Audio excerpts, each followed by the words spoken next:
Hello everyone, welcome to our channel, and in this lecture we will be discussing about shell loop controls in Unix. So in the previous lecture we have seen all about what are loops and different types of loops that you can use effectively in your Unix shell script. But in this lecture we will be discussing about how to control the loops. So far we have just looked at about creating the loops, working with the loops to accomplish different tasks. So sometimes we need to stop a loop or skip the iterations of the loop. So in this video we will learn about the two of the most important statements that are used for controlling the shell loops. So first one is break statement and second one is a continue statement. Let us discuss about the infinite loop. So the next topic is the infinite loop. So the loop have limited life and they come out once the condition is false or true depending on the loop. So we have seen in the previous lecture the different types of loops such as while loop, for loop, select loop and until loop. And how that loop completes once the specified condition becomes true or false, depending on the loop type. So the loop may continue forever if the required condition is not met. So the loop that executes forever without terminating executes for an infinite number of times. So for that reason, these loops are also called as a infinite loop. So this is one example that I have given of an infinite loop.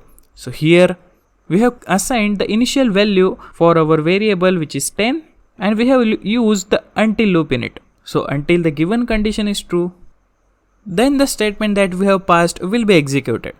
So here you can see. So the condition that we have passed is a should be less than 10. But as we have seen, the initial value that we have set for a is already 10 and we have used the counter which adds one number every time the loop executes. This clearly means that the value of a will never be less than 10 as the initial value itself is 10. So what it does is it will execute that loop in infinite time. So this is a infinite loop. Let us discuss this with this example. So for this example, I have already created one file to demonstrate how the infinite loop will execute. So the file name is the infinite.sh. Let me show you its contents. So just give like infinite.sh. So as you can see, in the scripts, we have created a variable which will be the initial value for our variable a, which is 10. And we have used until loop for it. So similarly, as we have discussed, the condition will never be satisfied and these loops will continue forever, infinitely. So let us execute this. So just give /.sh. It is showing as permission denied as this file is not yet executable. So you have to remember one thing clearly. For executing the file, you have to provide the permissions before start its execution. So for that we will use the chmod command.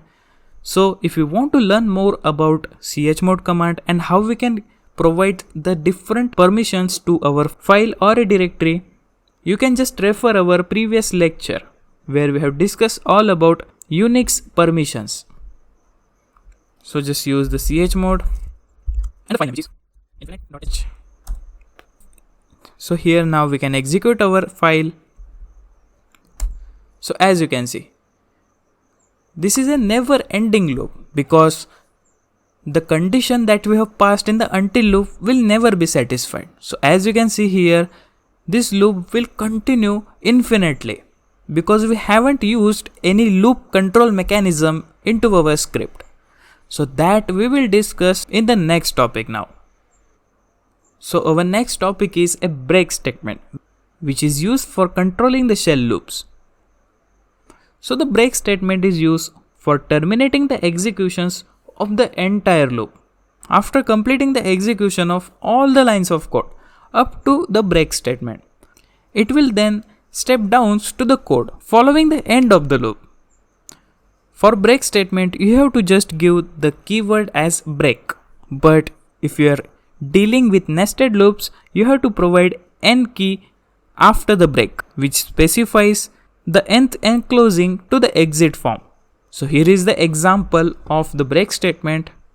So we have used the break statement such that the loop will terminate as soon as the value of a will be equal to 5. So after that, the execution will be ended. Let me show you how the output looks like for this example. So for explaining you the break statement, I have already created one loop, as I don't think to type the whole code again and again, as it is very simple. And in the previous lecture, we have already seen how to create a loop statement of all the types. So here for this example, I have created one script as break.sh. So let me show you its content.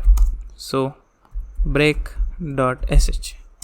So as you can see, we have used the while loop here, and also we have incorporated the if statement inside our loop.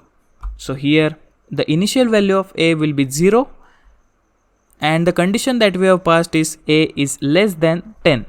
So the loop will be continue, that value will reach to 10. So after that, we have given the echo command, which is echo, where we have printing the value of a. So the initial value will be 0, and we have used the if statement here. So if the value of a will be equal to 5, then we have passed the break statement here. So as soon as the value of a will be equal to 5, this loop will terminate and stop executing and go to the end of the loop. And we have used the counter for incrementing the value of a by 1.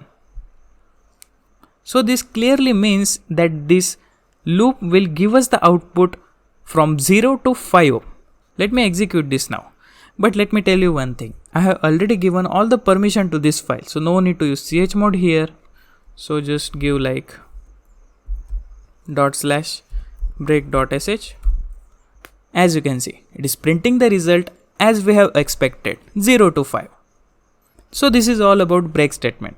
So you can effectively use it to stop the execution of the loop when the specified condition will become true. We can also incorporate the break statement inside the nesting loops, but you need to specify the nth enclosing loop after the break keyword. So our next statement, which we use for controlling the shell loops, is the continue statement.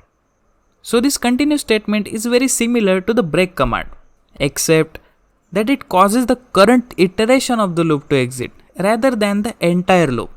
So if you want to exit only the current iteration, then you can use the continue statement rather than the break statement, because as we have seen in the previous example, the break command will terminate all the next iterations of the loop and it will stop executing the loop after using the break statement. So this statement is very useful when some error has been occurred, but you want to try execute the next iteration of the loop. So the syntax is pretty similar. Just instead of using the break keyword, you have to use the continue word inside your loop. So here I have given one example. So in this example, we have used the for loop and we have also incorporated the if statement inside it, similar to the previous example. But here we have used the for loop in which we have assigned some list of items to our variable called as nums. So this loops returns from the continue statement and start processing the next statement. So for this loop, we are checking if the items present in the list is odd or an even number. So this is very simple. So we have passed the expression which will check the value of the number mod 2. If it is equal to 0, then it will be the even number. Otherwise, it will be the odd number. But here, we have used the continue statement here. So whenever, let's consider the first value is 1. So the 1 is definitely not an even number, as the 1 or 2 is not equal to 0. So if that value is equal to 0, then it will print as number is a even number. But in this case, for the first value, it is not equal to 0 as it is a odd number. So this will end the current iteration by using the continue statement, and it will print the found odd number as the first number is a odd number. So this loop will continue to execute for all the listed items into our variable. So let me execute this and show you how the output will look like. So for this example, I have already created one script called continue.sh. So let me show you its contents. So cat continue.sh. So as you can see, we have used the similar numbers for checking if the number is odd or even. Let me execute this. So /continue.sh. As you can see, it is giving the output and it is not stopping after the first iteration. By using the continue statement, we can end our current iteration and go to the next one. So this is how you can use the continue statement for not terminating the whole loop as we have seen in the break statement, but to terminate only the one iteration of our loop. So I hope you got a clear idea how the loop control statement works in the shell scripting and how we can use them effectively as per our requirement. And we have seen the two statements which are used for controlling the shell loop, such as break statement and continue statement, and we have also seen them with some simple examples. So I hope you like this video. So please subscribe to our channel and also ring the notification bell to get the latest updates. And don't forget to follow us on our social media that I have linked in the description below. Thanks for watching.